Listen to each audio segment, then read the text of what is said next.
Hello, hello, and welcome to Donald Trump's America. I'm just kidding. I'm sorry. I had to do it. I had to do it. Welcome, everybody, to Deprogrammed with Keri Smith. I am your host. Today is Friday, November 8th. I hope you're getting ready for a really exciting weekend. We are back. This is our regular time, 1 o'clock Central, well, a few minutes late as usual. And I'm very excited about that because, as you know, I was traveling for 5 weeks up to Montana and back. Then we were in Europe for 2 weeks, and it's just been very sporadic. And I apologize for that. And I thank you for your patience if you're a regular viewer.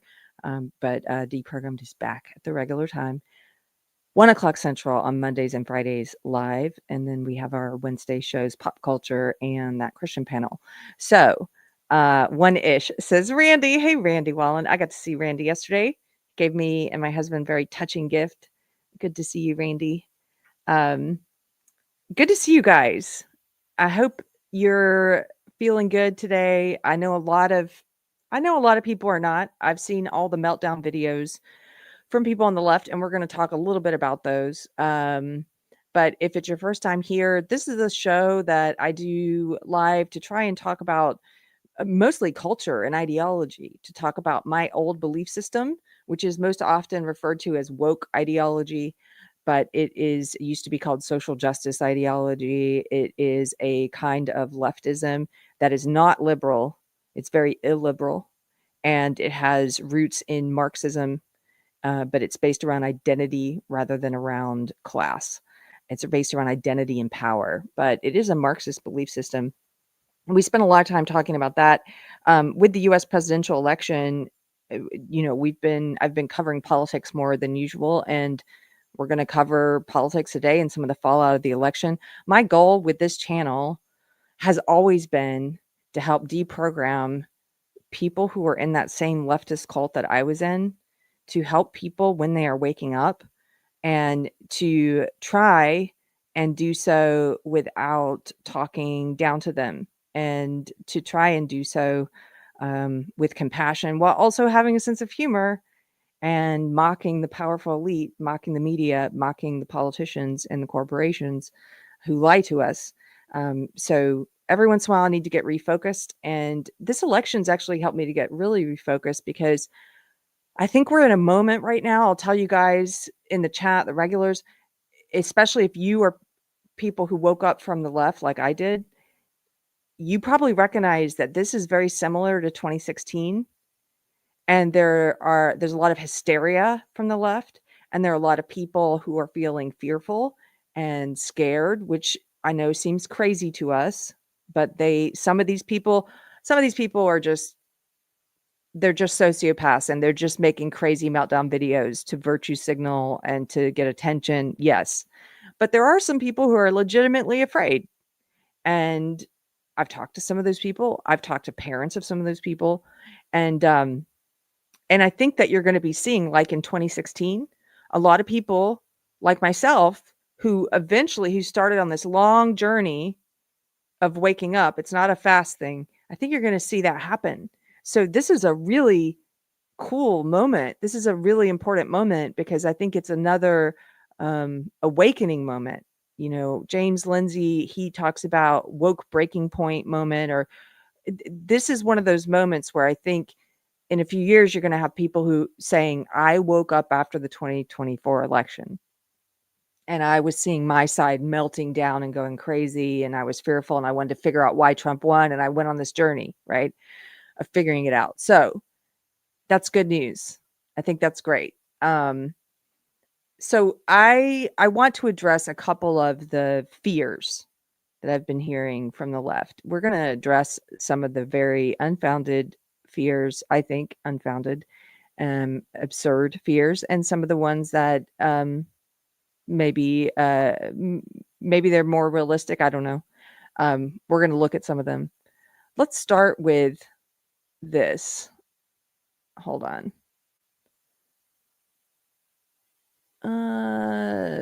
This is one of the meltdown videos. Now, I don't know if I'm going to get in trouble for playing this, because there's music in it. And, you know, they like to give me strikes, or they like to give me warnings here at YouTube. So we'll see what happens. But this is a Meltdown compilation. Now, if you are on the left, maybe you're not like fully woke. You're not one of the crazy people making these videos. And you might be shocked that those of us who are not on the left watch these things, but there's a lot of channels that make these compilation videos to poke fun and to mock, and some of them, I have to say, pretty funny. There's some pretty funny parts. There's also some pretty sad parts and some pretty scary parts. It's a whole range of emotions watching these things. But there are thousands and thousands of hysterical leftists right now making these crazy videos and posting them on TikTok, and they're crying and they're freaking out. And just a couple things before I play this. First of all, there's a mental health crisis in America, probably in the world, I don't know, but in America for sure. And a lot of that, I think, lays at the feet, the responsibility for that lays at the feet of government, the media, the celebrities, the culture, and my old ideology. Social justice and woke ideology makes people crazy. I have a really good friend, Josh Slocum. He does a podcast called Disaffected. He's someone who also left the left, like me. And he looks at woke ideology, social justice ideology, or identity Marxism. He looks at it through the lens of psychology, and he compares it to cluster B personality disorders. Cluster B personality disorders are borderline personality disorder, histrionic personality disorder, antisocial personality disorder, which includes the people that we colloquially refer to as sociopaths and psychopaths, and narcissistic personality disorder. Those four.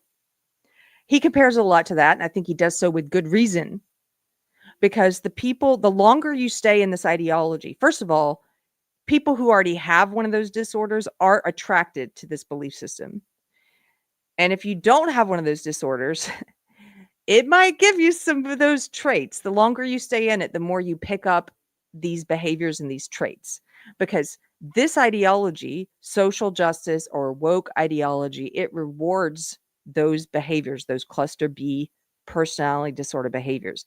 What am I talking about? It rewards emotion, over the top emotion, hysteria, playing the victim. It rewards what we call cry bully behavior, where you are using tears and emotion to try and manipulate and abuse and bully and silence others. It rewards that behavior. And so the longer you're in that cult, the more you're used to seeing that kind of behavior around you, people acting out, the riots, the Antifa riots, the BLM riots, people, adults acting like toddlers, melting down, freaking out, screaming at people, acting like insane people. That is a hallmark of the modern day left in America. That's what we're used to seeing. I've been to tons of protests. I've had protesters come to my speaking events, things I've been at. I did a Women Leaving the Left event at the Austin Public Library. Some of you guys remember I streamed that.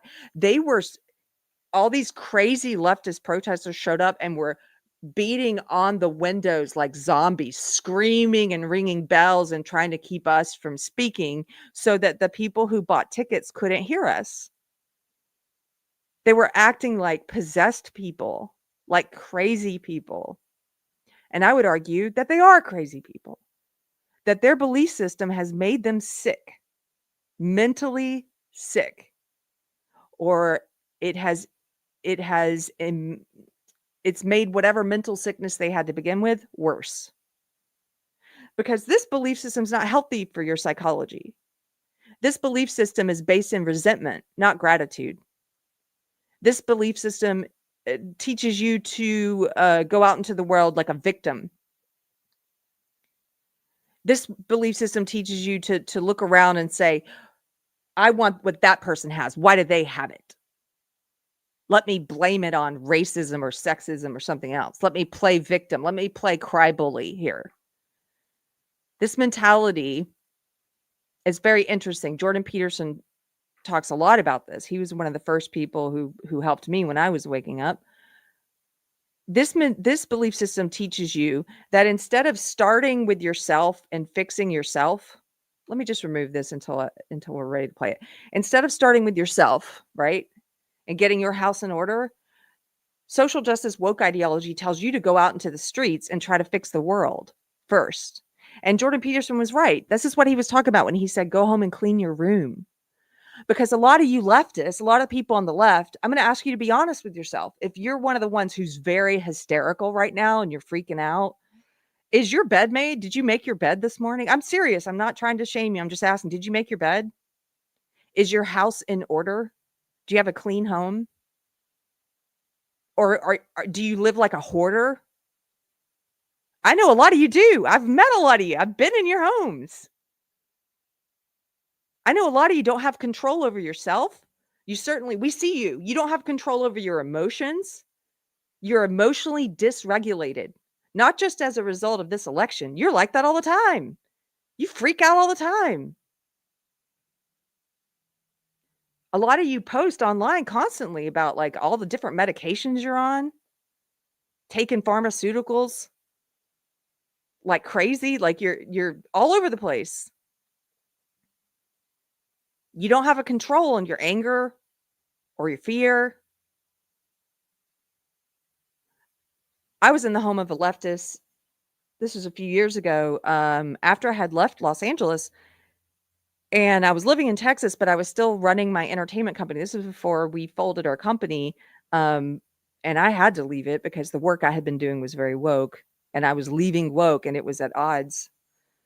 I couldn't continue doing that. But before I left it, one of the last trips I took was to LA, and I was supposed to be staying with a woman that we worked with, an associate of ours, my business partner and ours. The two of us were supposed to be staying there. And this woman is one of the loudest woke people you'll ever meet. On her profile, her social media, it's constant. And she's all of the stereotypes. She even admits that she has borderline personality disorder. And she will post videos of herself crying and breaking down and freaking out and being crazy. And then she'll post all these angry, righteous rage videos about all these bigots and all these racists and sexists and how much better she is than everyone who voted for Trump or whatever. She's that kind of person. So loud. She knows how to fix the world, right? She's always going off about, oh, this is what we should do about climate change. And this is what we should do about the economy. And this is what we should do about this and that. Let me tell you, we get to this woman's house and we're taking our luggage in, and she pulled a box of silverware and plateware out of her car that she had gotten at IKEA that day. And I'm like, what's this? Like, you don't have any plates or so? And she was like, oh no, all my dishes were dirty and I just threw them all away.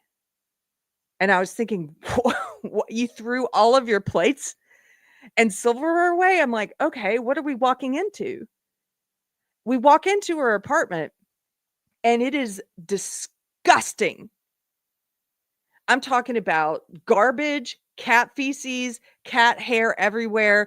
The couches are just covered in crumbs and trash and newspaper and old mail and dirty clothes everywhere, dirty clothes on the floor, animal hair everywhere, dust all over everything. The kitchen, you could tell she had just left dishes out in the sink and on the counter for months and months and months.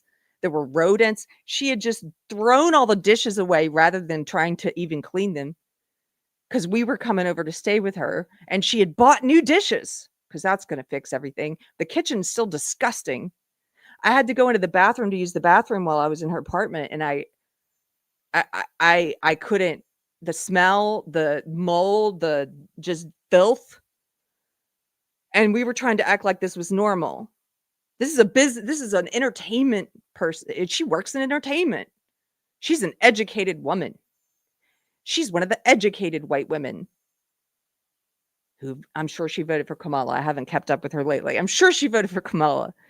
She's one of the better than you white women, educated. She lived like a disgusting, filthy, garbage person. I could not spend the night there. I didn't want to hurt her feelings, so I came up with some excuse, and I texted a different friend and said, hey, can I please come stay with you? Actually, it was my ex-husband. I texted my ex-husband and I said, please. He said, sure. I went and stayed with him. I could not stay there. I mention her because she is not an anomaly. I've met many leftists like this. They don't have any control over their person. They break down and freak out and cry all the time. They're always looking for new medications. They have no sense of control over their self at all. They have no sense of control over the things that they actually have control over, that they actually have some degree of control over, that they actually have some degree of influence over.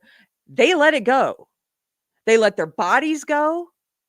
They don't watch what they eat. They don't exercise. They become obese. They develop health problems. They let their families go. Their kids have problems.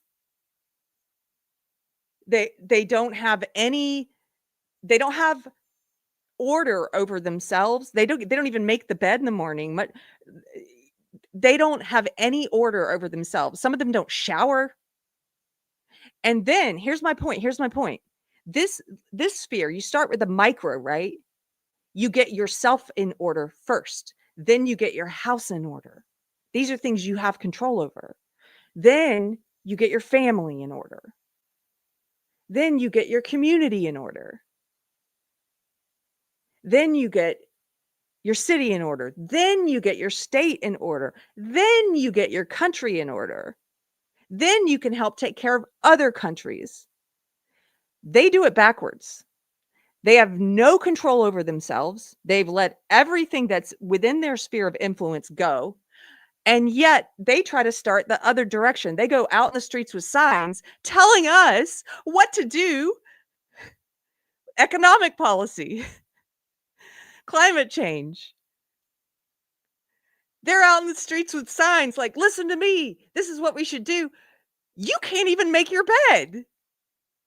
You can't go a day without freaking out emotionally. We're supposed to listen to you? No, thank you. It's absurd. It's absurd that you think there's any reason anybody should take anything you have to say seriously. Get your house in order. Get yourself in order first. Yes, this is Jordan Peterson's Clean Your Room lesson. It is. And it's very important. And when I heard that lesson, thank God I heard that, because it helped me turn my life around. I had been one of these woke people. I wasn't a hoarder. I didn't live in filth. But my life was a chaotic mess. I was an alcoholic. I didn't know the meaning of life. I had no meaning and no purpose other than this empty, evil ideology that I believed in. I was emotionally dysregulated. I was taking pharmaceuticals. I was taking some antidepressant drug at the time. It's been years and years since I've been off that. I can't even remember which one it was. It might come to me, but I got myself in order. Instead of going out in the street and protesting, which is what I had been doing, I started to look at myself. And the funny thing is, people on the left, they like this slogan, be the change you want to see in the world. They like that slogan, be the change you want to see in the world, but they don't know what it means. I like that slogan too. Be the change you want to see in the world doesn't mean letting your whole self and your household and your house just decay and just letting it go and then going out into the street. Be the change you want to see in the world doesn't mean going out into the street with signs, this empty virtue signaling over things you can't control, with signs about climate change that's going to do nothing. You can't control that. You can't control government policy. Yeah, you can vote and you can protest and you can talk to people about issues, sure. But you have all of us have a very small and tiny degree of influence over world politics, over our country's policies. We have a very small degree of influence. By contrast, we have a very large degree of influence over ourselves, over how we behave, over how we feel, over the thoughts that we have, over our words, over our actions, over our environment, how we live, how we choose to live. Do we try to live in beauty and beautify our surroundings and keep them orderly and beautiful? Or do we live in shit like a pig? And a lot of these leftists live like pigs. And so it's no wonder they behave like pigs, like animals who have no control over their behavior, their words, their actions, their emotions, their emotions. They are emotionally like this all over the place.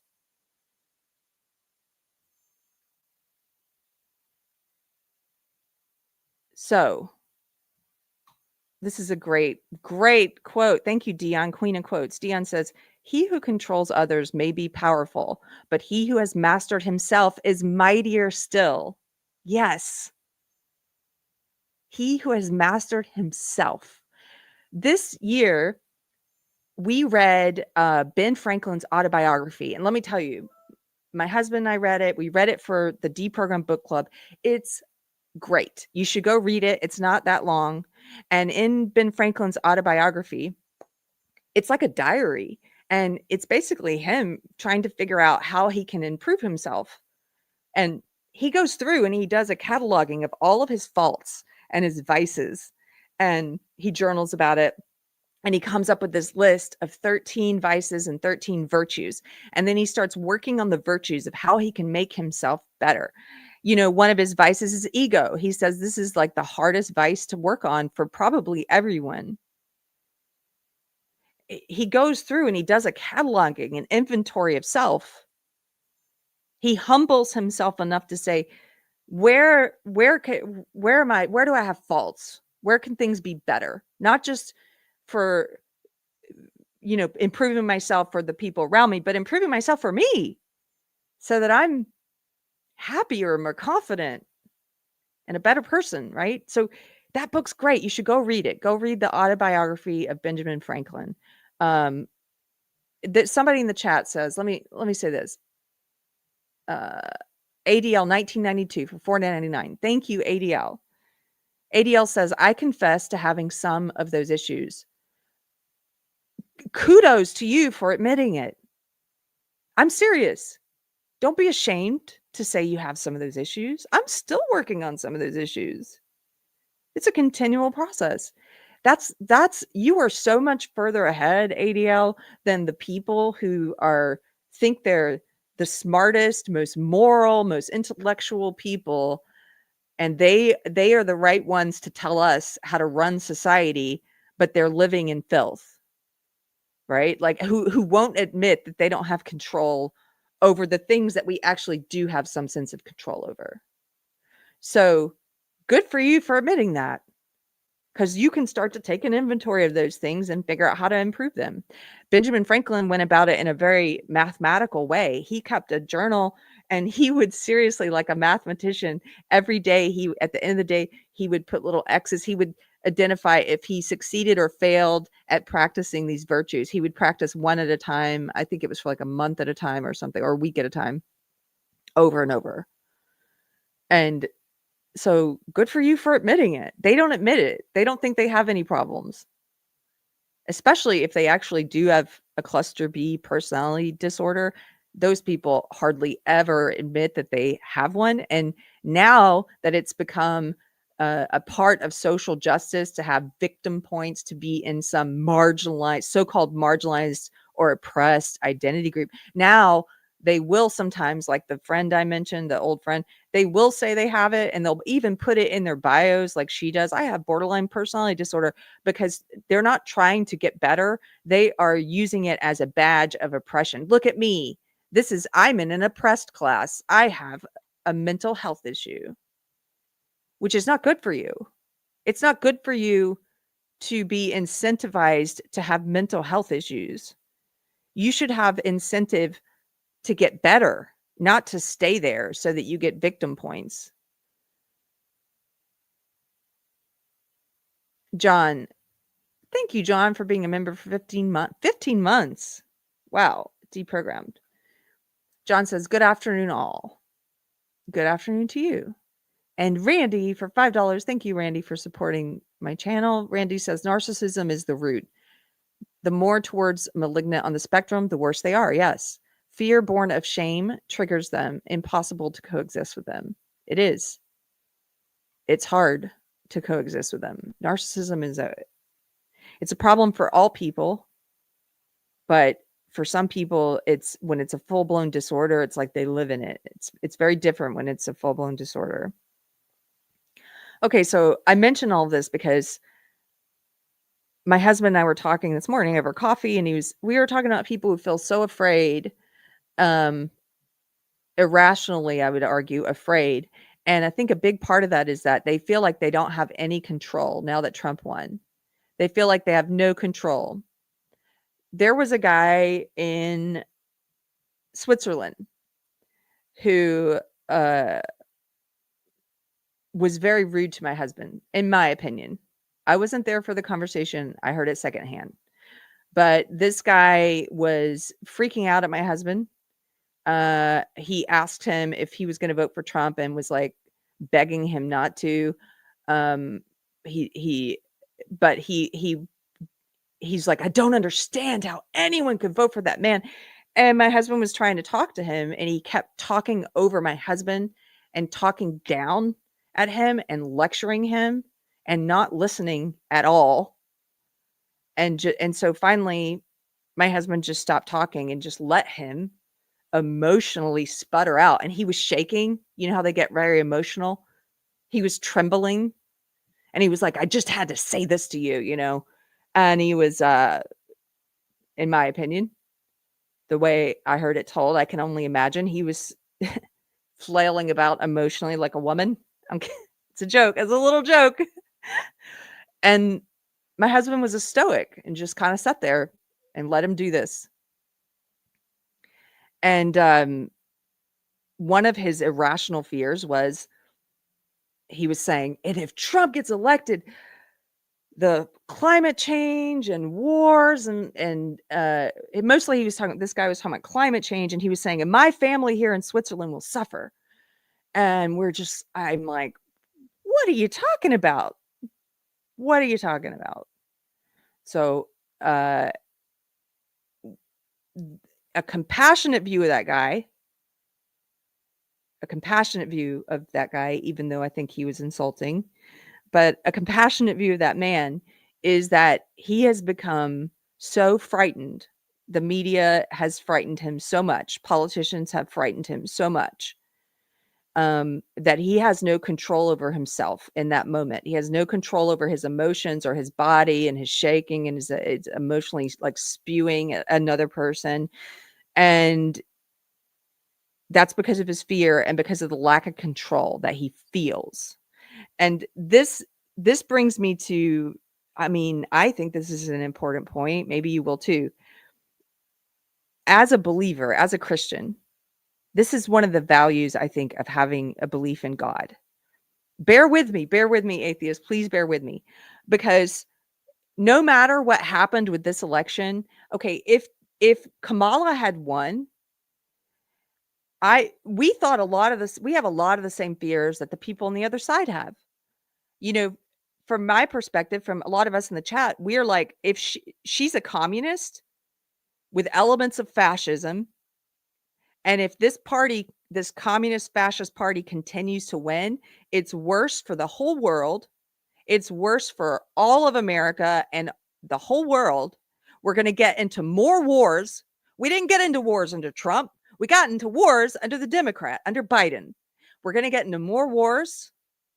There's a threat of nuclear war. The economy is going to continue crashing. We're going to rack up more debt.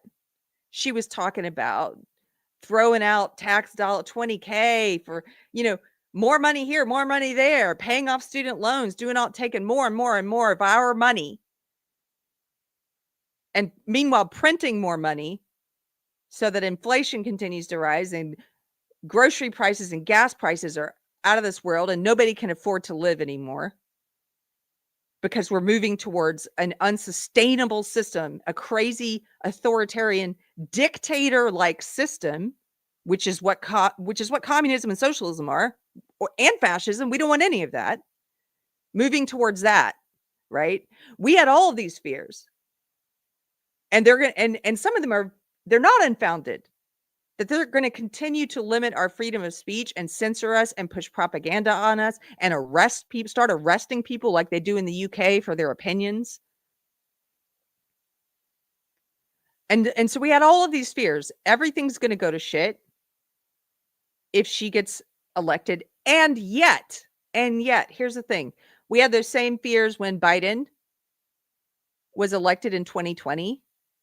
And a lot of that came true. The economy did start to go to shit. The economy did start to suffer. Inflation did increase. We saw these things bear out. We saw censorship increase. We did. We saw propaganda increase. All these fears coming true. It was a shitty 4 years. And yet, did we freak out emotionally like this Swiss guy did? Were we crying and posting videos on TikTok? The world's ending. Were we emotionally just losing it? I've seen leftist videos where they're crying and screeching and they're like, I'm going to get a tattoo. I'm going to shave my head. I don't know. I've lost control. You know why? Because we didn't lose control. Because we've always acknowledged that there are certain things that are not within our sphere of control. I didn't always feel this way. I used to be a leftist, of course. I'm saying as a believer, as a Christian, I don't have control over what happens in global politics. I have a very tiny degree of influence, and that's my vote. It's a very small degree of influence. And my voice on this show, and my voice talking with friends and family. But it's a very small degree of influence, and I've never been upside down about that since I've been a Christian. I've never had it upside down like I did when I was a leftist. They have it upside down. They think if they go in the street with their signs and they get emotional, that they're somehow gonna get that they can get control over these big picture things that the media has told them to put all their attention on and to be focused on, while they let their personal life and their body and their mental health and their surroundings and their home and their household and their family, and they let all of that suffer and crumble. And we didn't have it backwards. So when Biden won, we were not freaking out. We weren't freaking out and crying. We're like, okay, it's going to get rough. We think it's going to get rough. And it did. It's going to get rough. But the sun still comes up. God is still on his throne. And God uses all for good, even evil. This is a benefit of having a belief in a creator. James Lindsay, my friend James, is an atheist. He went on Joe Rogan and he did a very it was a great episode, but there was a part of that episode that I found very interesting. I've played it before on this show, and that was the part where Lindsay, as an atheist, was telling Joe Rogan that faith in God is very important. It's the antidote to tyranny. Faith in God is the antidote to tyranny. Listen to that again. Having faith in God, something bigger than government, something bigger than the state, something bigger than all the things we can't control in the world. Having faith in God keeps dictators and tyrants and authoritarian governments from controlling you, because they can't emotionally manipulate you in the same way. They can't cause you to freak out and you don't put all of your faith in God. In the hierarchy, we all have a hierarchy of value and of trust and faith. If the government is at the top of yours, oh my goodness, well, then it matters very much who wins the election. It matters a whole, that's going to psychologically wreck you if it's not the people you wanted. That's why I know Leftist friends in 2016, I was crying too, but I didn't completely lose it. I was already starting to wake up by then. But I had leftist friends who could not go to work for weeks, who were just crying uncontrollably, smoking lots of marijuana, taking substances, drinking all the time. I had friends who could not take care of their children and needed help during that time. They lost it. They lost it because their faith is in politics. They put government where God should be. If God is at the top of your hierarchy, if you have faith in a creator who loves us and who is omnipotent, who knows everything, who is all-knowing, all-powerful, who can use everything, even evil, towards good, it doesn't matter as much what happens in the world of man.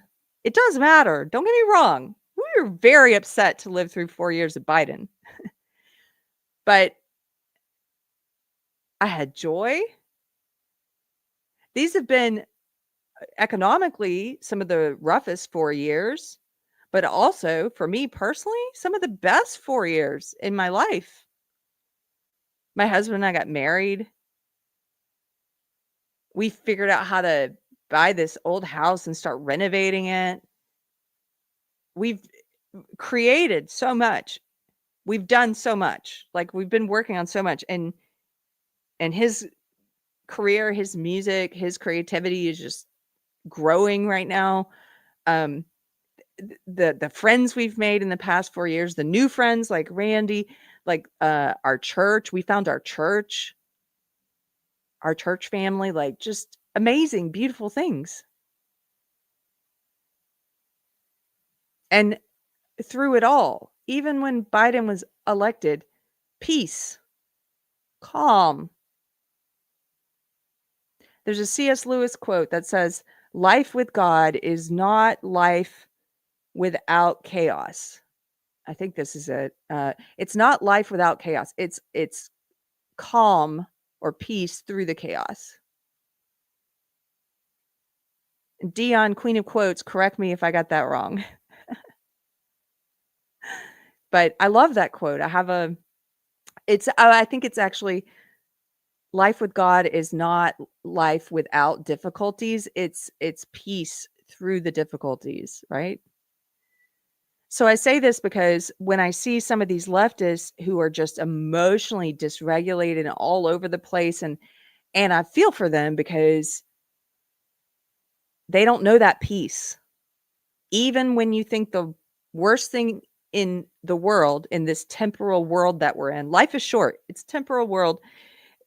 Even when you think the worst thing has happened for humanity, you can have peace with God that gets you through it. And they don't have that. A lot of them don't. Some of them do. So that was something interesting we were talking about. And I think it's cool that James Lindsay, who's an atheist, he acknowledged that. He was saying, if you have a belief in God, a creator who's above government, then tyrannies, tyrants, dictators can't do anything to you. They can't shake that faith. You're never going to worship them more than God, no matter what they threaten you with.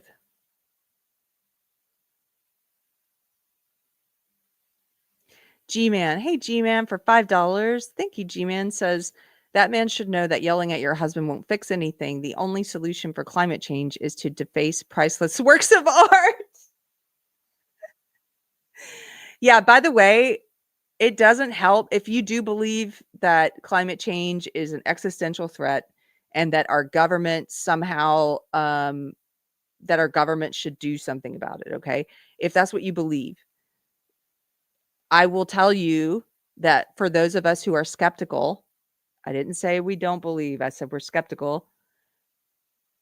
It does not help us to see that the face of your climate change movement is children like Greta Thunberg. It's not scientists, it's children and adults who are behaving like children, who block traffic, who don't care about the rights of others, who prevent people from making it to the hospital on time because they're blocking traffic, who super glue themselves to roadways, and who deface priceless works of art with no regard for their fellow man, doesn't make me want to pay any attention at all.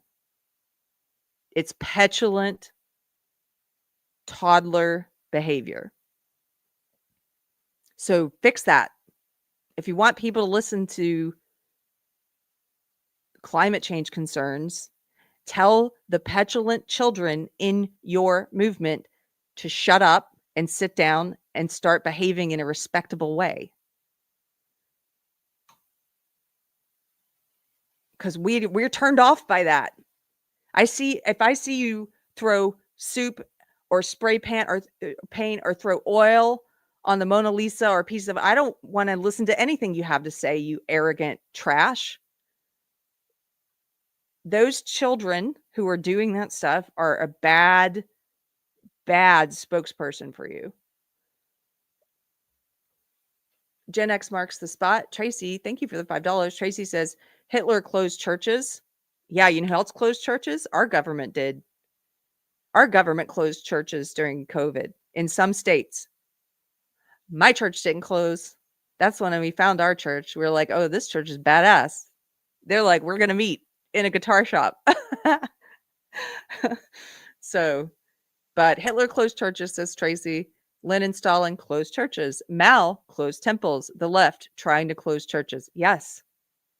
Why do you think totalitarian governments find faith in God to be such a threat? Such a threat. Because totalitarians want the faith to be in the government. They want the government at the top of your hierarchy of values and belief. Mm-hmm. Okay, let's watch some of these meltdowns.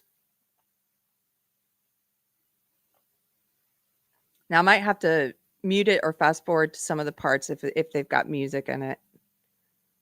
I hate you, you fucking orange pumpkin. You just costed me one of the most important people in my life. My dad. Donald Trump, I hate you. You will never be president again. We don't get. Well, he will be president again unless you guys succeed in assassinating him, which is what your politicians, the leftist media, the leftist politicians are trying to do. They've already gotten 2 different crazy leftists to try and kill him. They're going to keep trying. They're going to keep calling him all these false names, Hitler and all this stuff. They're trying to kill him. They're using political violence. They're inspiring political violence. That's what your side is doing. That they voted for someone who's gonna make my friends' lives hell.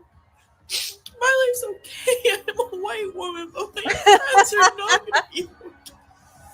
Okay, this is one of the parts where, yes, it's funny. It's fun. This part's funny because of what she's saying. Listen to that racism. She's like, my life's going to be okay because I'm a white woman. Oh my gosh. They don't even hear themselves. They don't even hear themselves with your, oh my gosh. You put a lot of weight in being white, don't you? A lot of value in being, oh, I'm a white person. I'm up here. We're good. We're gosh. I can't believe Trump's actually gonna. Okay, I think this guy is fake. He ends up standing up and ripping off his shirt. I think that was a fake one. I don't know. I'm going to fast forward past him. Okay, this woman has a crazy, absurd fear. Here we go. I'm scared to go to sleep. I might wake up a motherfucking slave. You heard that right. She said she's afraid to go to sleep because she might wake up an MFing slave. She might wake up a slave.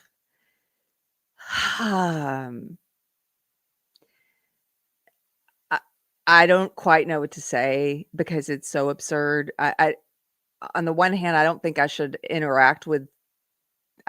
give any credence to absurd fears as if they're rational at all. There's no rationality in that. It doesn't make any sense. You're going to wake up a slave. That's stupid. I mean, it's not worth addressing. It's only worth showing because I, I don't know if she actually I don't think she actually believes that. I think the fear is real. She's probably feeling a real emotion of crazy fear, but the words that she's saying are not real. Rationally, she doesn't think she's going to wake up tomorrow and be in shackles in somebody's home in slavery to them. The fear again is probably real, but what she's saying is not. Mass formation. Yes, Jennifer. Hey, Jennifer Atkins. What we are seeing is mass formation. It is. You guys look up mass formation if you're not familiar with it.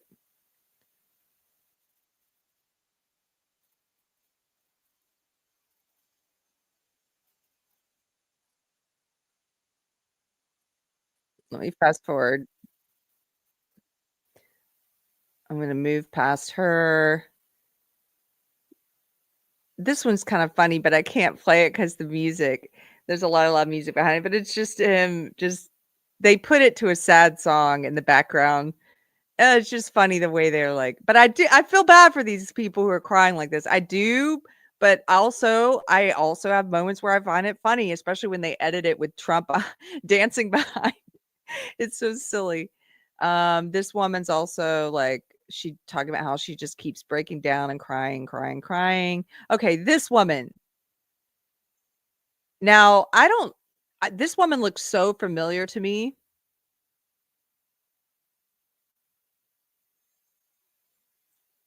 Let's see.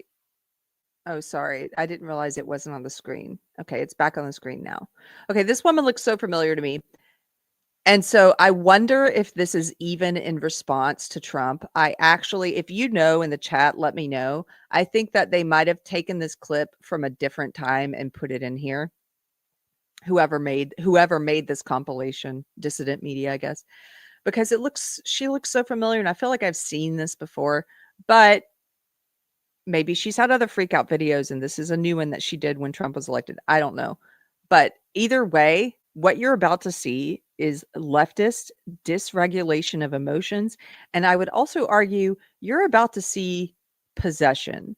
This is what I talk about when I say possession. Now, whether you believe in demonic spirits, entities that can possess a person or not, let's just say possessed by emotion, possessed by hatred, possessed by anger and animus. This woman loses control of herself, She's no longer in control of herself. She's emotionally dysregulated. This is one of the scariest one. I didn't laugh at this one at all. I just watch it. This one just scared me. It's all right. It's all right. I feel that way too. It's all right. We feel that way together, okay? Let it out. Let it out.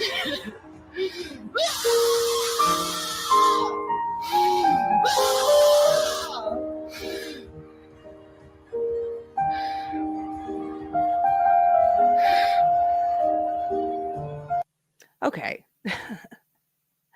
I'll remove that now. Oh, thank you. Remis says, no, this is not about the election. Thank you. That's what I thought. I thought they faked that and put that in because I felt like I've seen her before. In any case, I played it because yes, Iris, I wanted you to see it. I shudder. This is not okay. This woman doesn't have control of herself. And the fact that you are putting it on camera and then you think it's a good idea to show people this, like all of these leftist reaction videos where they're all crying and saying crazy stuff and dysregulating, the fact that you think that's a good idea is also evidence of your bad judgment and your bad mental health. That you think that's a good idea to show people this. You're not ashamed of it. You're proud of it, or you think it's some kind of symbol of your virtue to show how upset you are to people. It's very, her eyes when she's screaming like that, that's what I'm talking about with possession. She's possessed by the emotion. She doesn't have control over herself. Hey, Michelle from Porcelate. The beginning's making me laugh though. Well, yeah, because they set it to that classical music, which makes it funny, but then she is terrifying. That part is terrifying. Okay. I've got something else I want to show you about emotion and about what this cult does to people. So the longer that you spend in it, as I said, the longer that you spend in it, I think, the more mentally unstable you become. And because being mentally unstable, being emotionally unstable is rewarded in the social justice cult, in the woke cult. It's something that you are incentivized to do, to be emotional, to act out, to do these kind of things. And it's not healthy for you to stay in it. You're also incentivized to have a mental health condition and not to get better, because you're incentivized to be able to put a mental health condition in your bio because that says you're in an oppressed group, because they say that there's mental health justice now and social justice, right? That's not a good incentive. That's not a good incentive. It's the same thing with if you're fat, if you're overweight, they give you incentives in this cult, in my old cult. They say that fat people are oppressed and healthy sized people are the oppressor. And they've sucked the fat positivity movement up into social justice and woke. And they use all the same language now about privilege and marginalized and all this stuff. And so they say you get an incentive if you can say you're a fat person. This is not healthy for you. It's not healthy for you to it's not going to encourage you to lose weight because you get more status in the cult if you're fat. And they will shun you if you start to lose weight. Look at what they're doing to Lizzo. They shun you. They get angry at you. They say you're betraying them. You're betraying the fat positivity if you start to lose weight. It's bad for you to be in this cult, psychologically and physically. The other thing I think it does is over time, it turns you into a monster. The longer you stay in it. Now, some of these people, they were already monsters. They were already cluster B. But the longer you stay in it, it can even turn good-intentioned, good-hearted people into sick monsters. This lady is a great example. And I saw this because Michelle in the chat had posted it saying, I hope she gets the mental health she needs. Just listen to what this woman, who's become a monster, in my opinion, listen to what she's saying about Trump voters. That we need to be marked with a sign, some kind of symbol. I don't know. Who else did that in history? Remember the yellow star that they put on people? She wants us to have a mark.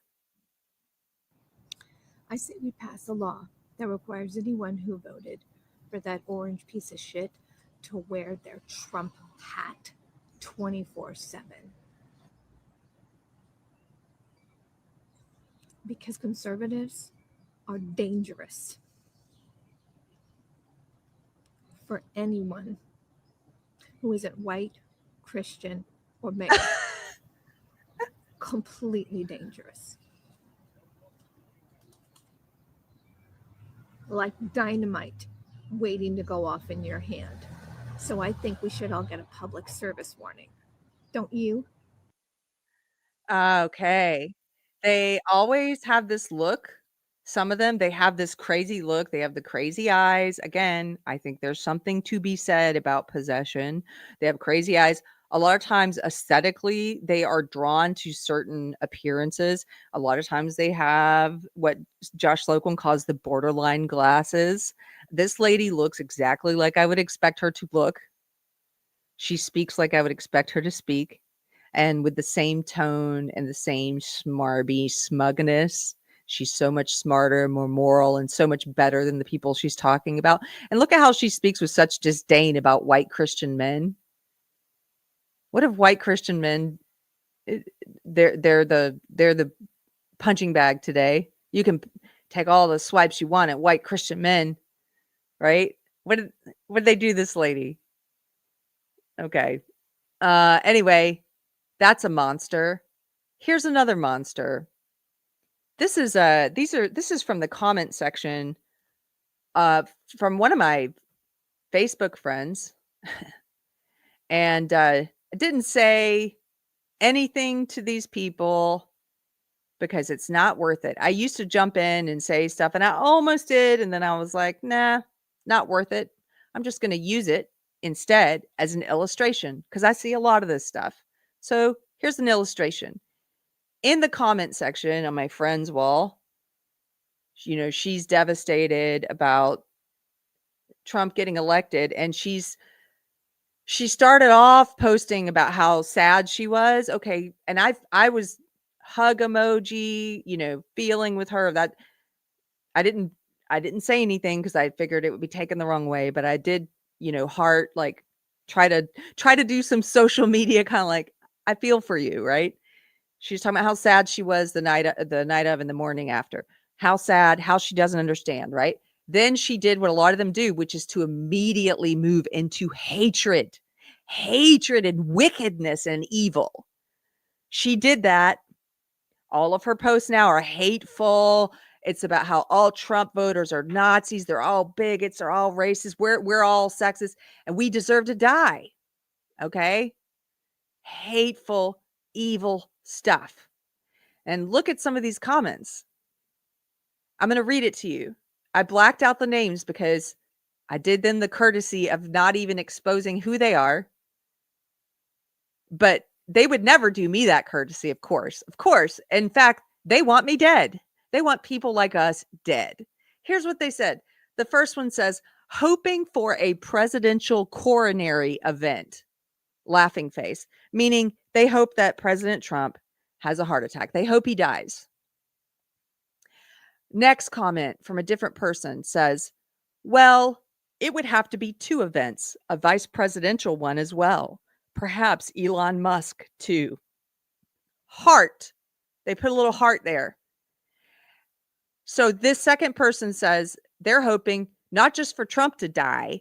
They hope Trump dies. They hope J.D. Vance dies. And they hope Elon Musk dies. And then get this. With that comment, they posted a graphic, a meme. And here's what the meme says. The meme says, we are not here. The meme says, we are here to heal. We are here to heal, not harm. We are here to love, not hate.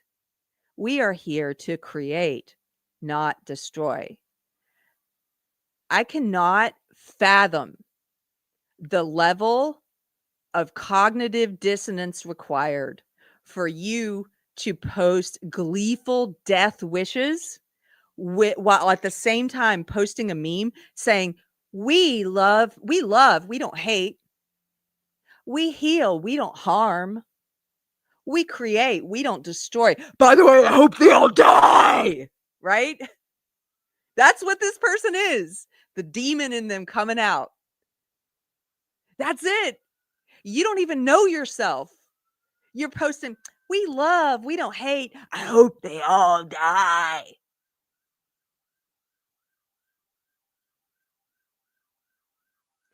It's crazy. It's crazy. You don't know yourself. To that person, I would say, you don't even know yourself. I'm sure you do not have control over your body. By the way, I went and looked at her. Obese. All 3 of them obese. Let me put this back up. Third comment says true. So the first person says hoping Trump dies. Second person says hoping Trump and Vance and Elon Musk die.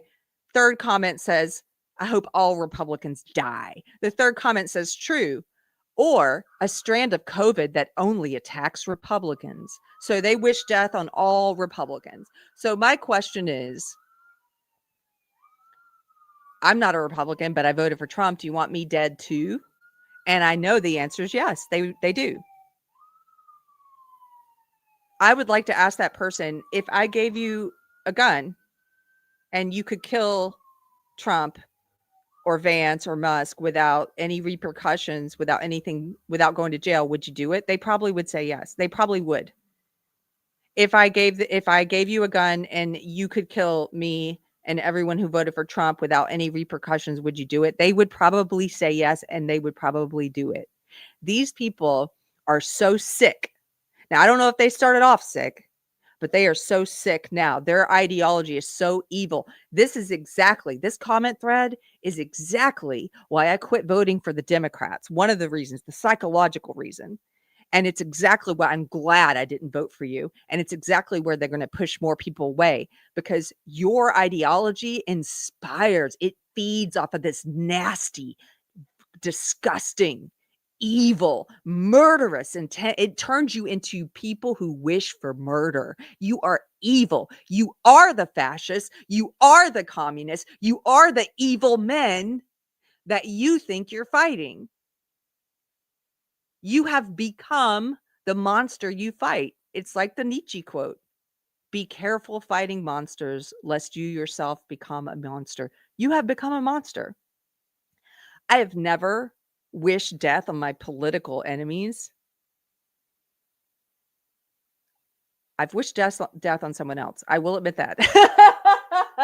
I've never wished death on my political enemies. And by the way, I've regretted it when I've had a murderous thought. That one time, I did pray about it. I did regret it. I did ask for forgiveness, because it's wrong. Because a murderous thought, you may as well be murdering, right? I've never wished death on my political enemies. Never. Maybe when I was woke, I can't remember if I did, but since being a Christian, that's just, it wouldn't even cross my mind. Like, never, ever. That's so gross. It's so gross, because it's you falling into the abyss. It's you becoming a monster. Why would I want to fall into the abyss? Why would I want to pollute myself? It's so gross.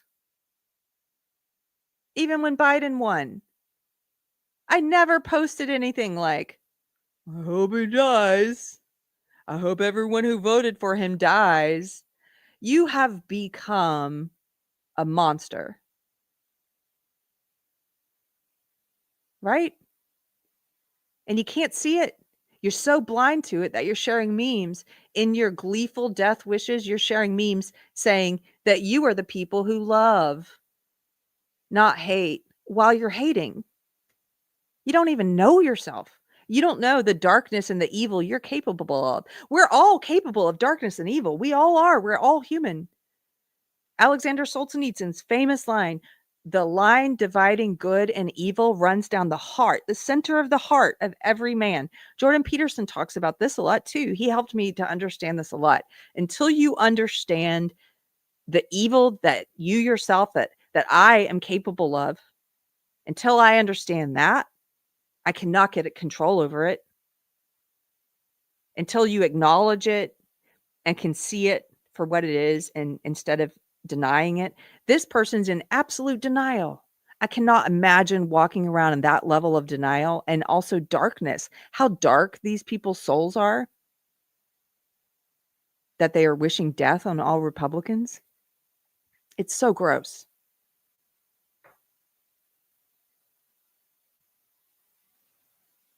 Did I scare you guys when I did the demon voice? I was trying to channel that lady that we had just listened to.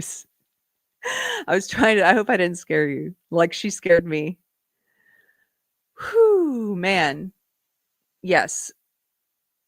They're sick. Okay. I want to thank a couple people real quick, and then we're getting right back into this. Randy Wallen for $10. Thank you, Randy.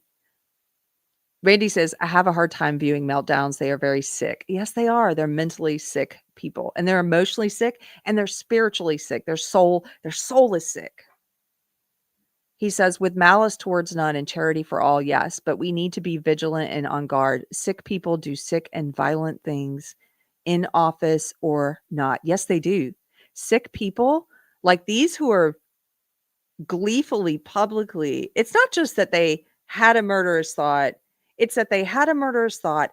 They don't think it's a bad thing. They don't regret it. They're not asking for forgiveness. They're not feeling ashamed for having it.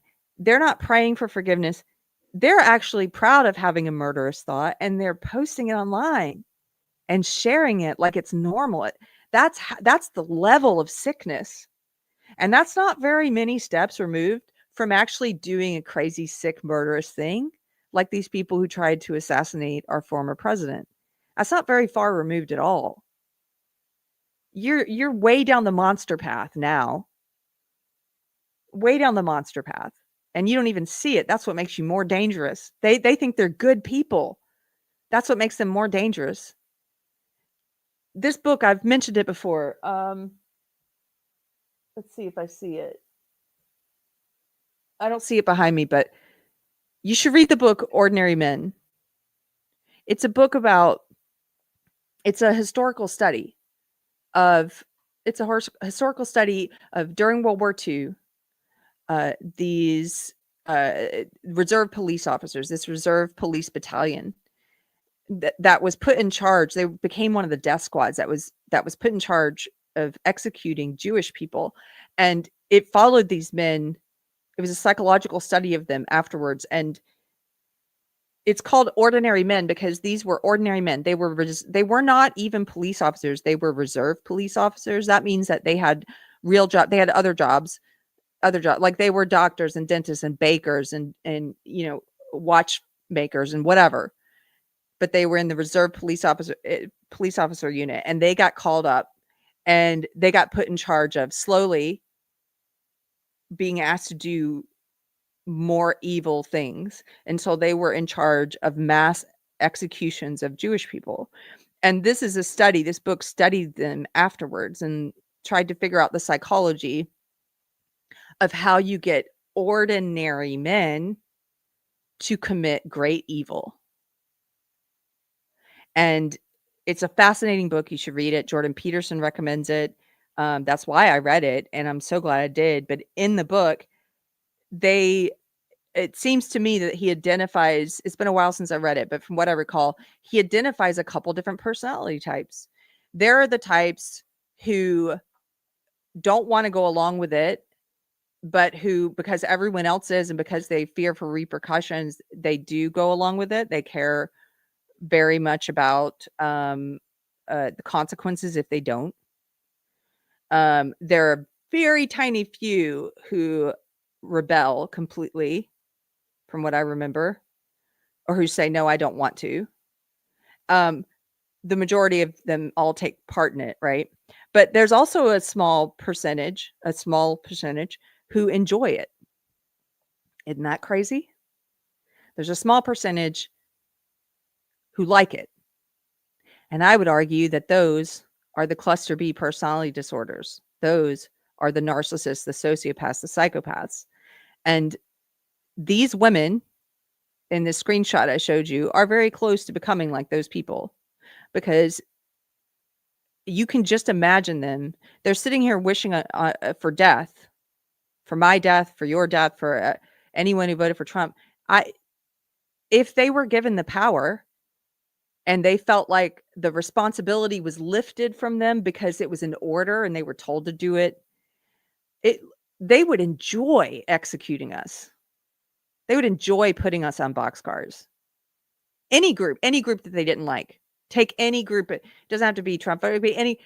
They want to hurt people. There's something in them that wants to hurt people. It's sick. I don't know if they were always like that, but they're like that now. They want to hurt people. We saw this personality type during COVID. Think back to the COVID policy.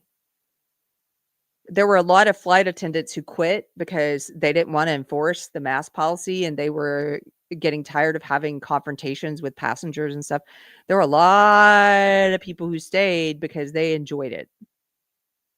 I'm sure you've all have an interaction or two or three or four that you can go back to where you can remember somebody who felt empowered by the authoritarianism because the responsibility was lifted from their shoulders, and they felt like they had an excuse to be the authoritarian they always wanted to be, to inflict control over another person. We were hiking in the Grand Tetons. I remember this, in the middle of nowhere during COVID, up in the mountains. and we were not wearing masks. I mean, I never wore the mask, especially outdoors. And it's me and my husband and our little dog, and we're up in the mountains, and this couple's coming down the mountain, and of course it's a white woman, middle-aged white woman, and they're both wearing masks, just her and her husband, out in the middle of the woods. Crazy. And they see us, and she barks at us. No dogs allowed on the trail. And I just, without skipping a beat, with a smile, said, mind your own beeswax, lady. Kept on going. That woman felt empowered to bark at us. I'm surprised she didn't say anything about the mask, not wearing a mask, but she felt empowered to bark at us about our little dog, because the culture at the time is so authoritarian. I'm sure she's barking at people all the time about masks or whatnot. She loved it. She loved telling me the rule. She loved it. It's not just history that you can look at to understand this personality disorder better. You can also look at experiments. I believe it was the milligram experiment. I haven't looked at it in a while, but it was the prison experiment where they put people in this experiment where some of them were, they said, okay, you're going to be prisoners and you're going to be prison guards. And in conducting that experiment, they found out that there was a certain percentage of people who enjoyed punishing others, who enjoyed inflicting pain.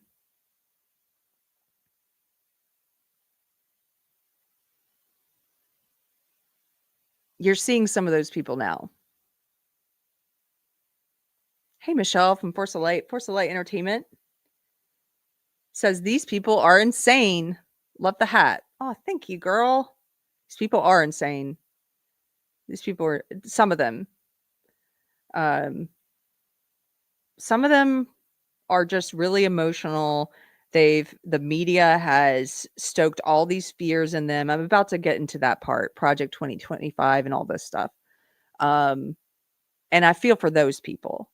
But the ones who've been in it so long that they let it turn them into evil monsters, I don't feel for you anymore. I don't. It's hard for me. I'm trying to, but it's hard for me to have empathy for you.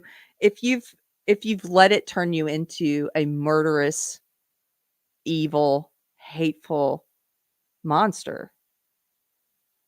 So let's set those people aside. We've talked about them now. I've shown you there's a bunch of that out there, But we're about to talk about now the ones who are not saying hateful things or murderous things, but they're really scared and they're freaking out and they've come to believe a lot of the media's lies.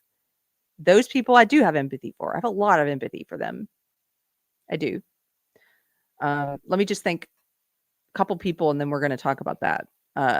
John, for $5, thank you for supporting the channel, says the only thing missing this time is the 20-minute BuzzFeed video of the folks there being sad and scared. Oh, yes.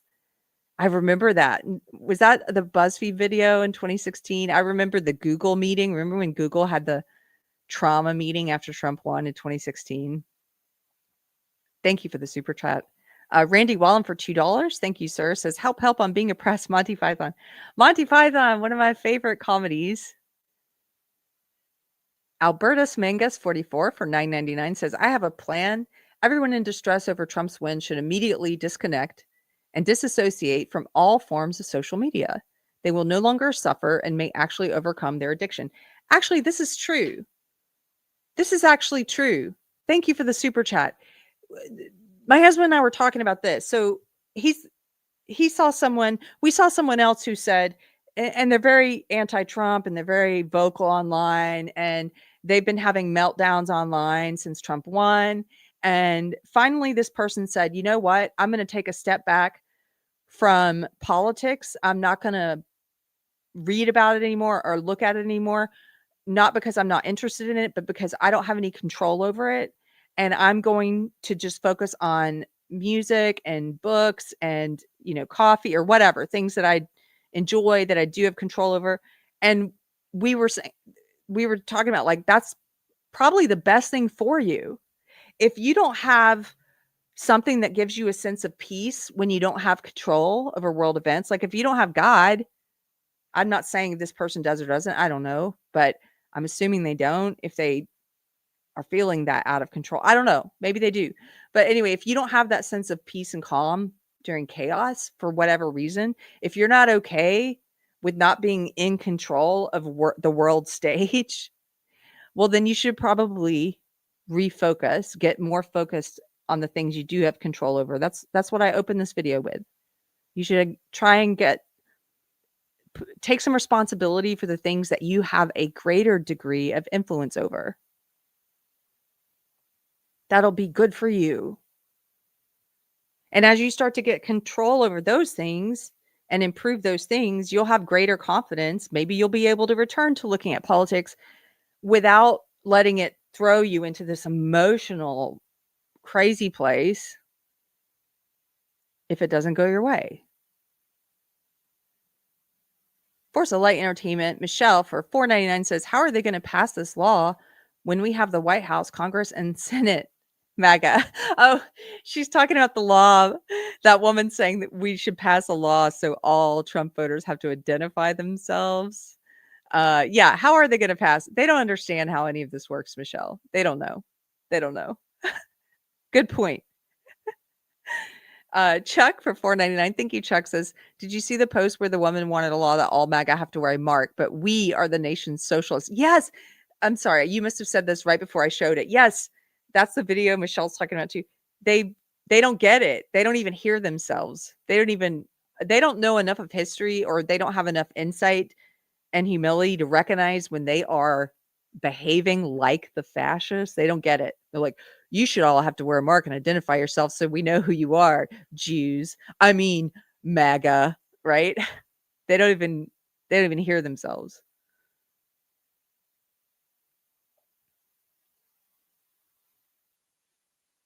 Okay. So, couple things. Let me talk about this. So, Project 2025. If you are on the left, this is one of the things that the left, that you guys are really freaked out about.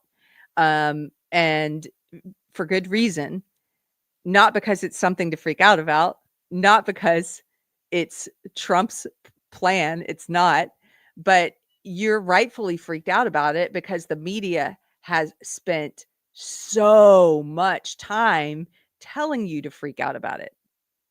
So much time.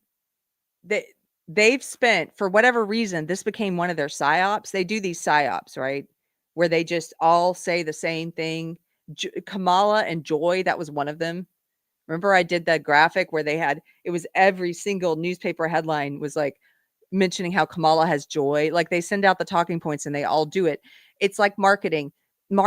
They have this thing called multiple impressions, where they know that you're more likely to buy something if you've received multiple impressions about it. So it's in your subconsciousness more. So for example, if an artist is putting out a new CD or new album, it's better to have multiple impressions because they know that you need multiple impressions before you buy it. So you need to hear about it directly from the musician on their Twitter page. And maybe you need to see an advertisement for it. And maybe you need to hear somebody talking about it. And maybe you need to see a commercial about it, or see a video about it, or a post, or you need to hear about it a certain number of times, a certain number of impressions, most people, before they'll go and buy that thing. Maybe it's a new brand of water. You have to know about the water. You have to hear about it 3 or 4 or 5 or 6 or 7 or 100 times before you try that new brand of water, whatever it is. The media does this. They do multiple impressions for psyops, for things that they're trying to convince you of and convince you to be afraid of, or plant in your mind. Like Kamala is joyful. That was one of them. So for whatever reason, they picked Project 2025, and the lie that they told, and they told it with a straight face, was that it was Trump's agenda. It is not Trump's agenda. That is a bold face lie. It's not factual at all. It's not his agenda. It was an agenda written by 100 different organizations, including the Heritage Foundation. It's put out by the Heritage Foundation. Trump's agenda, Trump's official campaign, he has an agenda, his own agenda. It's called Agenda 47. You can go to his website and you can read his agenda. You can also go to the Project 2025 site and read their agenda. It's a list of what they think he should do if he wins, or actually they said any Republican. This is what any Republican who wins should do. This is what we think. All these conservative thinkers and organizations thinking, they got together and they wrote this up and they said, this is our plan of what you should do. And Trump's team wrote up their own plan of this is what we're going to do. So the media and Kamala Harris and Tim Walz, all the corporate media, all the people at the top, the elite, the evil elite, lied to you and scared you. First lie they told you with a straight face all the way to the end. They continued to say this, although it's completely untrue. They continued to say this is Trump's agenda. It's not. Trump even said, I haven't even read it. I haven't even read it. It's 900 pages. I don't even know what's in it. Right? So they're all they're telling you to freak out about it, and it's Trump's plan. Well, I did read parts of it. I didn't read the whole thing. My friend Tracy read the whole thing. We went on her show, on her channel, Gen X Marks the Spot, and we did a video about it. And we talked about what's in it. You can go and watch that on Gen X Marks the Spot. I will get the link to that video and I will put it below in the description. What I read, I read through the summaries of all the major parts and everything. I didn't see very much that I disagreed with. It's not a crazy, outlandish plan. Some of the things I've heard that are crazy is that, here's one, completely unfounded. They are lying to you and telling you that, again, remember, none of this really matters because it's not Trump's agenda anyway. But okay, if you want to talk about what's in it, they're lying. They're also lying to you about what's in it. So they say it's going to ban abortion federally. No, that's not even in there. I know a lot of pro-life people wish it were in there. It's not in there. It says to leave it with the states where it's at right now. A lot of pro-life people are mad that it doesn't say federal abortion ban. Trump has also said, by the way, he's not doing a federal abortion ban. A lot of pro-life people are mad at him. I know a lot of pro-life people that didn't vote for him, who didn't vote because he's not doing a federal abortion ban. So they lied to you. A friend of mine was saying they had heard that trans people are afraid. That I don't know what the fear is. There's all these crazy rumors and crazy stuff going around. Like they said this in 2016 too, that gay people and trans people are going to get put in camps. And that's insane. What are you talking about? Where do you get that from? Last night I went on an election celebration stream on my friend Mike Harlow's channel, and we were joking about this stuff like we tend to do in a crazy world. And we were joking that somehow they let him stream from the gay camps. They let him stream from the Trump gay camps, and they let me join the stream from the Handmaid's Re-Education Center. These things are not real.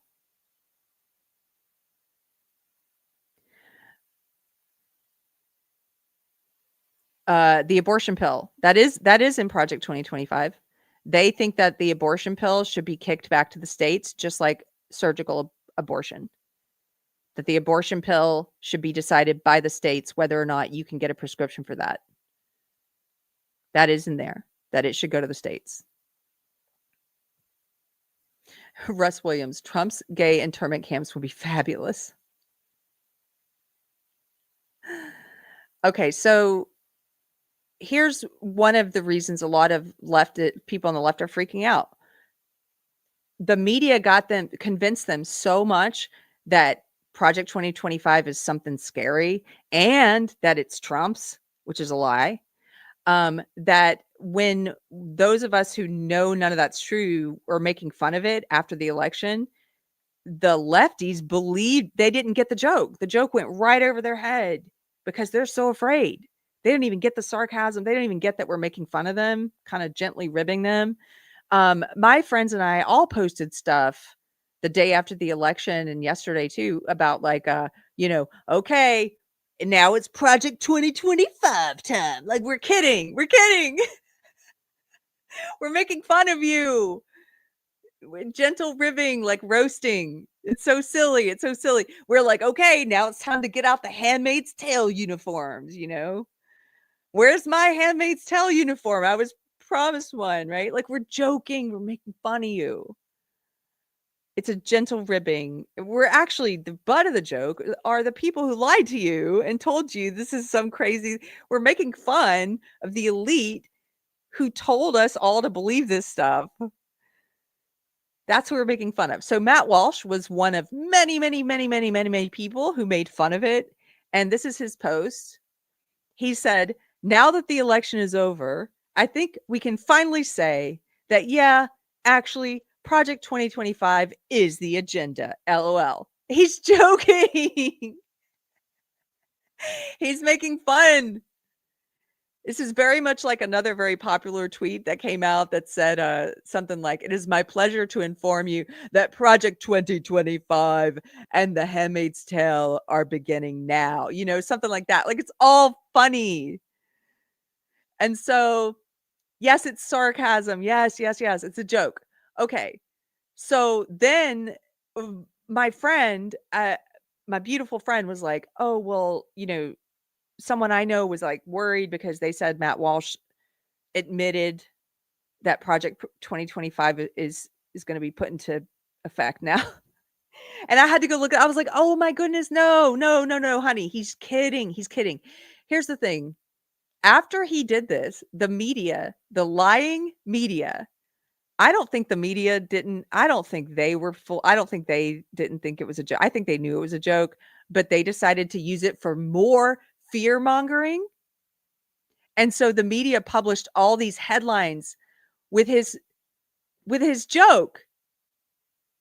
Look, mask off. Rolling Stone, mask off. Republicans celebrate by admitting that they can't wait for Project 2025. If Rolling Stone really thinks that, then that's hilarious that they got trolled. But I don't think they really believe that. I think they're just being deceptive and they're using a joke to further scare the people who listen to them, to further demonize the right.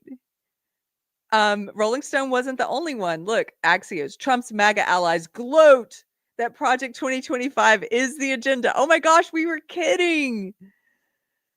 MAGA stars gloat. They can finally admit Project 2025 will be Trump's agenda as Bannon names first targets. Oh my gosh. In the wake of Trump's win, Project 2025 becomes newly relevant. Oh my gosh. And so Matt Walsh continues with the troll. He's a troll. You guys, he's got a really hit movie out in theaters right now called Am I Racist? It's all a troll.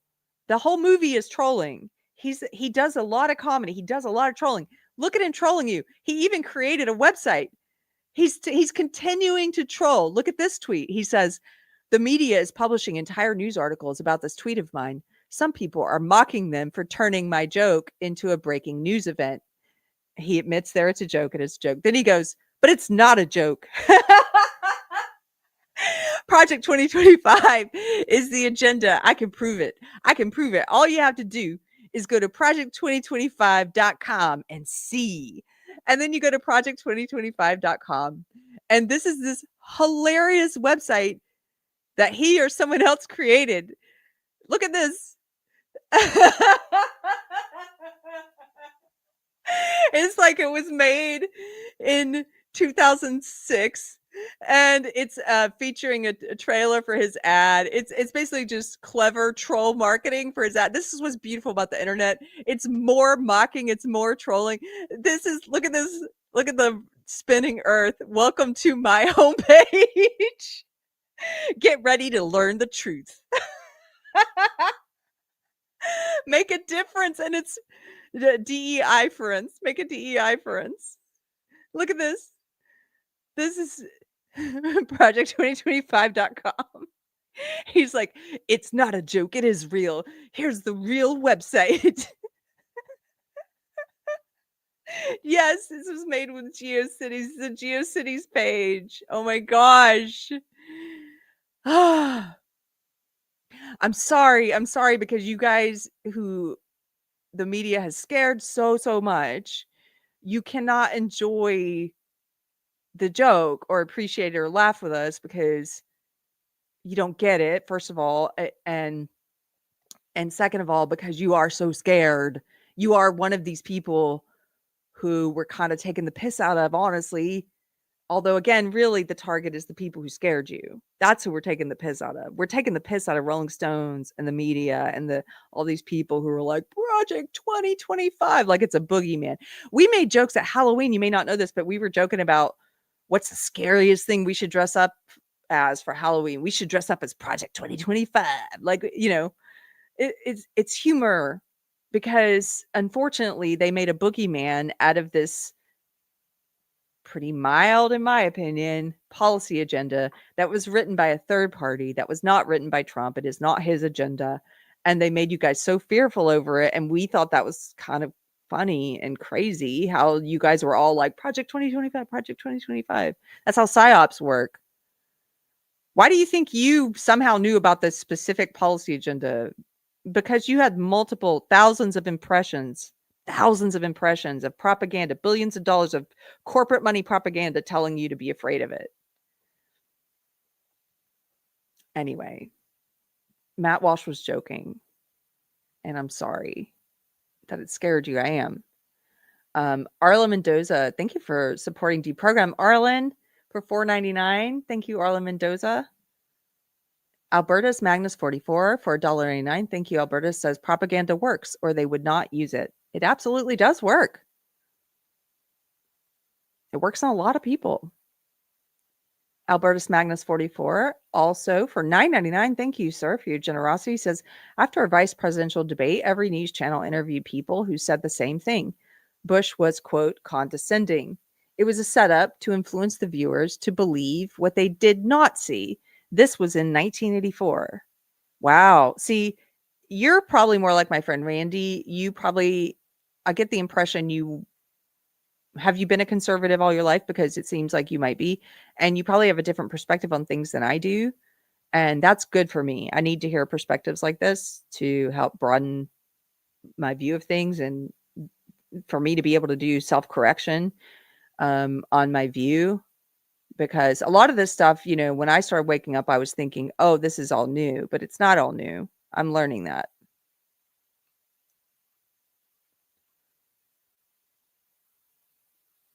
Okay.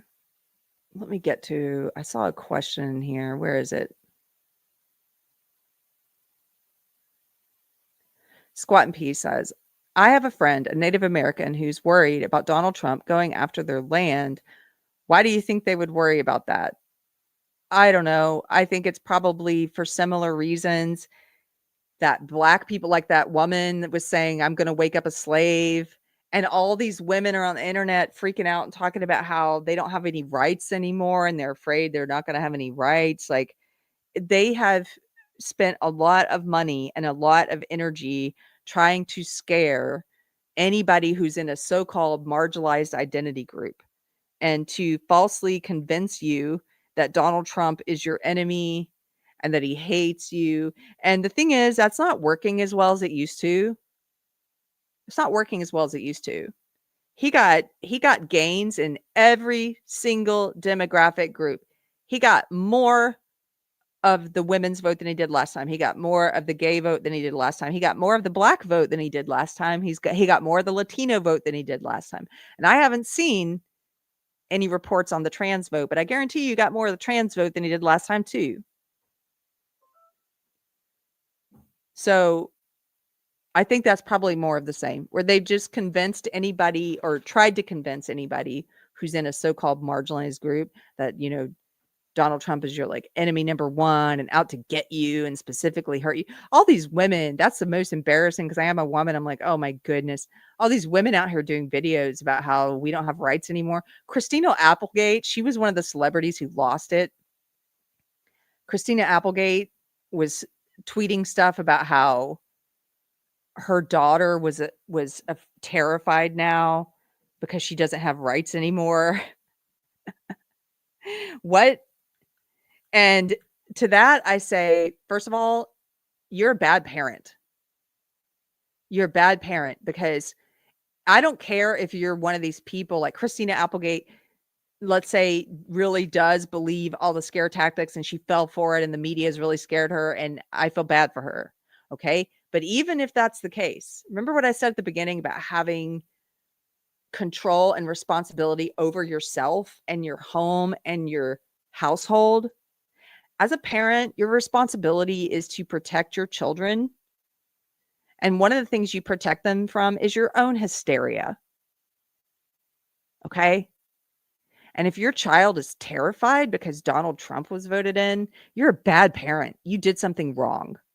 You have not protected your child. Why does a child even know who's running? Why are you politicizing children? Why let kids be kids? What is wrong with you? What is wrong with you? And especially if you're lying to your kid and telling them they don't have rights anymore, something's wrong with you. You're a bad parent.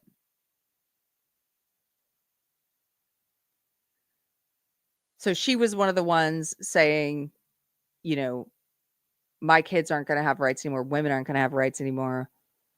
And these women, they don't understand anything about politics or about law or about the branches of government. A lot of the TikTok melting down videos, these women, they're all talking about how they woke up today, like the day after the election, with less rights than before. Abortion was not on the ballot, you morons. Like, I almost feel like you shouldn't be able to vote. You're so stupid. I hate to be that, judgmental about it, but I am, for good reason, because you don't know anything, and yet you're given this sacred right. You didn't wake up the day after Trump was elected with any less right to go and murder your baby than the day before he was elected. And after he's inaugurated, you won't have any less right to go and murder your baby than you did before. It depends on what state you're in. It depends on the state law. And if Kamala had been elected, you wouldn't have woken up the next day with any more or less right to murder your baby than before. It didn't matter which one of them was elected. Your right to murder your baby didn't change. And it's not going to change on Inauguration Day. It depends on what state you're in. If you want to live in a state where you can have an abortion, then go live in a state where you can have an abortion. If you don't agree with abortion and you want to live in a state that doesn't allow murder of babies in the womb, then live in a state that doesn't allow murder of babies in the womb.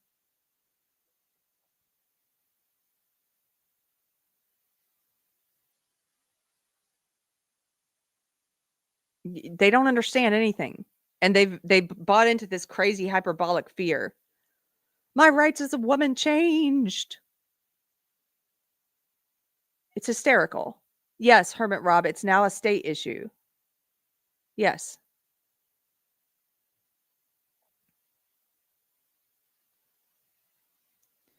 There's something else that's happening. Okay, there's this so-called 4B movement. 4B is a part of the woke feminist movement. It originated in Asia, and it's young women, young woke women who are swearing off sex with men because of the patriarchy or something. And so there's been tons and tons of these TikTok videos where these single leftist women are now declaring in video, and a bunch of these, and saying they're not going to have sex with men anymore. And this is what you get. And it's kind of funny to me because it's almost like, in a roundabout way, if they were being honest. By the way, I don't think they're being honest at all. They're just virtue signaling. Again, they're doing a toddler tantrum and pitching a fit, right? But if they were being serious, how funny is that? That Trump getting elected is kind of like helps leftist single women discover chastity. Well, that's a good thing.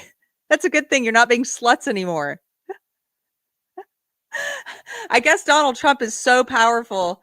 He got you to choose to stop being a slut.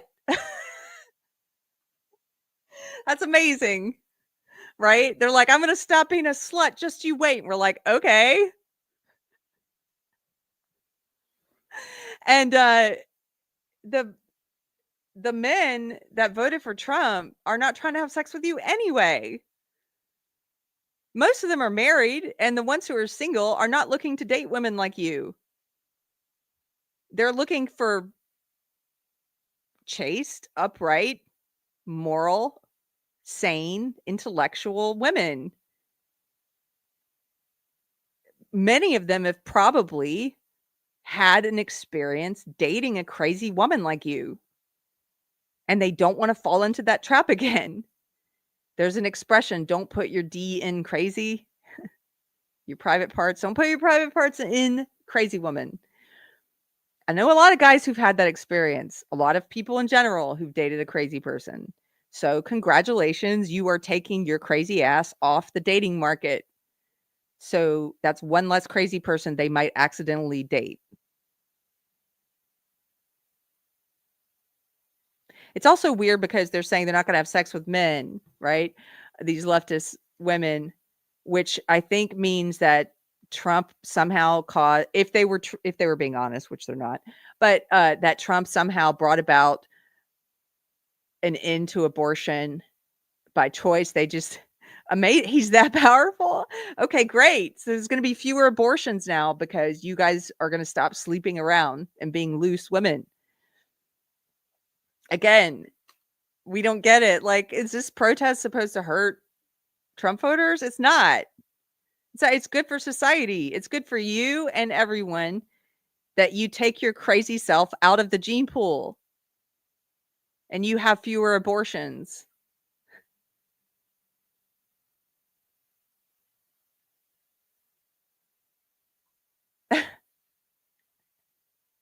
Ron Copperman, don't date crazy. Exactly. I know a lot of men with horror stories about that. How does one satirize satire? I know, right? It's beyond absurd. This is like do you remember when Roe v. Wade was overturned and abortion went back to the states and became a states issue again, right? And all these leftist women were saying, they were posting stuff about how because they they might not be able to get an abortion anymore, depending on what state they're in. They were saying, it's time to quit having casual sex. They were saying this in seriousness. It's time to quit having casual sex when dating. And instead, we're not going to have sex with you unless you commit to raising a child with us, because we're not sure we can get an abortion. So sex is now tied to possible childbirth. Therefore, we're only going to have sex with a man who's committed to us and ready to marry us and take care of a child. And they were saying this like it was punishment. And again, we were going, good. Feminists discovered the importance of marriage and chastity again.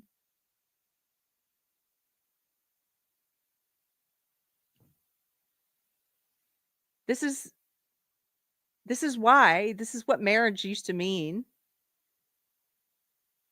The modern day culture, they've removed all meaning from marriage. It's like this leftover remnant of Christianity. It's left over, but it's a lot of the meaning has been stripped from it. And so it's still there, but most modern young generations, we don't know what it used to mean. It's a remnant. And so whenever I see secular people and non-believers getting married, I'm always dumbfounded now. I'm like, I mean, good for you. I'm happy. I'm happy that you're happy, but I don't understand it. Why are you getting married? What does it mean to you? Is it just for the tax credits, I guess? Does it mean it? Is it just because you really, really, really love this person? Okay, but you treat it like it means nothing. You get divorces like it means nothing. Secular people. I had a divorce before I found God. You treat it like any other, like, why not just date them and then break up with them? Because that's how you treat marriage. You're like, I'm going to get married, but if it doesn't work out, I'll just get a divorce. And then I'll get married again, and then I'll get a divorce. And then I'll get married again, and I'll get a divorce. It doesn't mean anything to you. So why are you doing it? I don't think you even know. Is it just to like keep up with the Joneses because it's this cultural remnant where it used to mean something? and you do it so you can take a bunch of pictures and post them online and get attention? Is it a narcissistic thing? Or is it just for the tax credit? I don't know. I don't know why you do it. If you don't believe in God, I don't know why you do it. God created marriage for a man and a woman to create a family, to come together as one flesh, a sacred union, a bond, a lifetime commitment. To death do we part. There's supposed to be a lot of thought that goes into it, a lot of consideration that goes into it. It's supposed to mean something when you take your vows. It's not supposed to be just like you're dating, but now you get to have a special day too. You are bonding with this person as one flesh. You're creating, there's you and them, and now there's us. You're creating a third entity, and us is up here, right? There's God, us, you and me. And then if you have kids, kids. And it's supposed to be for the purpose of creating families and raising a healthy generation. The next generation, raising healthy image bearers of God. And what's happened in our modern society is we've gotten so far away from God and the purpose of marriage and the purpose of sex and everything, that now we're living in this modern world where I see all these young women who are just continually bed hopping relationship with sex in every relationship. And they're getting their hearts broken because when you have sex with a person, you are bonding with them. Chemically, your body is releasing oxytocin, and that's the bonding hormone. Your body releases oxytocin when you have sex or when you breastfeed a baby because you're bonding with them emotionally. And so women are now, and think about that. You don't even have to believe in God to know that that's a scientific thing. That's true. If you're a believer, I mean, I happen to think this all makes sense because God created sex to bond you to this person. But let's say you don't believe in God. You're still, oxytocin's being released. You're bonding. And don't you know a lot of women who end up falling in love with and having emotions for really horrible men just because they're having sex with them and while they're dating them? They end up getting emotionally entangled with people that do not make good husbands and do not make good fathers. And the same thing for men.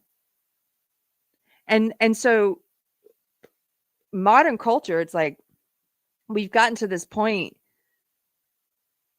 where we've just forgotten entirely what sex and marriage are supposed to be for, the purpose of it, the beautiful gift that it is and what it's for. And then we just treat it like it's transactional. Modern women treat it like it's transactional. And you can see that in their decision.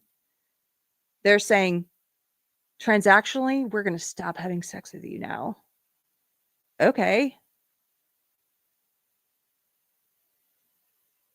Does that also mean you're going to stop getting your heart broken and having broken homes where you've got kids with no father in the home, which is very common now? Modern women. I'm not judging anyone. I'm not saying bad. I'm just saying this has become more common. We've gotten used to it. A lot of us and in the chat and everything have grown up in broken homes. Like it's normal now. But I don't think that was God's intention. I don't think so. I think that God wanted us to find a one flesh union and to put thought into who that is and what our foundations are. And I've messed up so many times. And I've talked about my abortion. I've talked about my divorce. Like I've messed up so many times. But now that I'm older, I'm like, I'm starting to understand. I think I'm starting to understand it, what the purpose of it is. And a lot of these leftist women, it's like they're so lost from what the purpose of sex is or the purpose of marriage. And they're like trying to use it as some political weapon now, but they're not really going to do it. First of all, we all know that, right? But even if they were going to do it, it's not going to work because the men that they're trying to punish, the guys who voted for Trump, don't want to have sex with them. They don't want to have casual sex. They don't want to have sex with them. They're finding their wives in churches. I know a lot of good men who voted for Trump. They're either already married or they're dating or they're in churches and they're serving their community. They're not looking to bed hop with loose women, leftist crazy women. Sorry. G-Man says some of us do. Do you mean you do want to have sex with them? I'm kidding. I think you're replying to somebody else. Maybe you do, though. Maybe you do. That's okay. You do you, G-Man. You do you. Randy Wallen for $5. Woke men won't give them orgasms. They'll be back. Want the orgasm? Date the bro. Oh my goodness. Well, that's the thing, right? Is they don't even care about all the leftist cucks who voted for Kamala. Those men, those white dudes for Kamala, they get punished too. They're not saying we're going to stop having. They're basically telling you the only men that they're attracted to really are conservative men, because they're like, all of you leftist men who you were voting for Kamala because you're as a dating strategy, you know, you're trying to get chicks by being woke and being a cuck, and they are not interested in you, and they're not going to have sex with you either, even though you voted for Kamala, because they don't want to have sex with you. Nobody does. G-Man, LOL, Keri read me like a book. Okay, you do you, G-Man. I guess, you know, I should stop trying to speak for men. I'm not a man. I don't know. Maybe they do. Maybe there's like, I'd still put my D in crazy. I don't know. I'd take the hit. I could change her. Are you one of those guys, G-Man? I could change her. I get it. Don't worry. I get it. Mando Unchained for $4.99. Thank you, Mando. Hey, Mando, by the way, good to see you. Mando says, I tried dating a liberal this summer. Lesson learned and bullet dodged. Good. Oh, man. Good on you for trying, though. Good on you for trying. And I'm glad you dodged that bullet.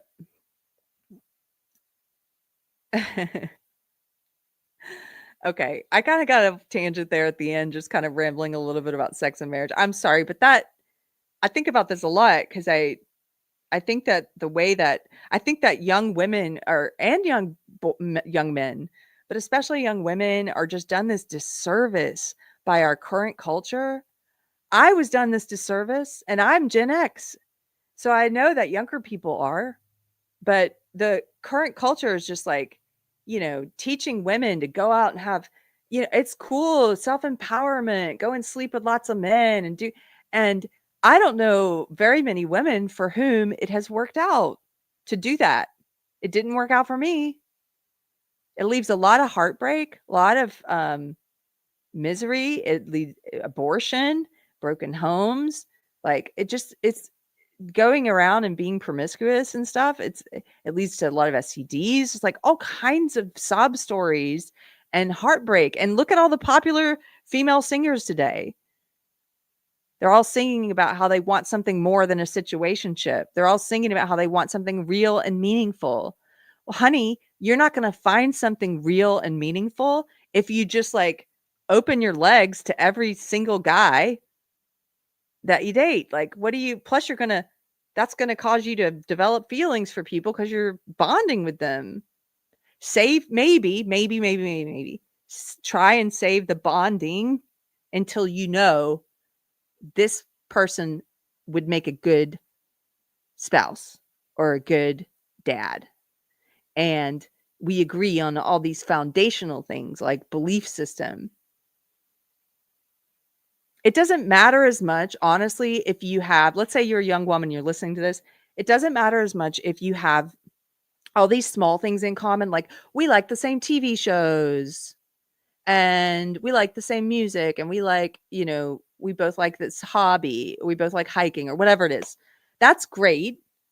But over the course of a lifetime commitment, that doesn't matter as much because the differences are also interesting You can have all those interests in common or not. It's either way is going to be fun, right? But the thing that gets you through life is if the foundation, the important stuff, if you're on the same page, your belief system is the same.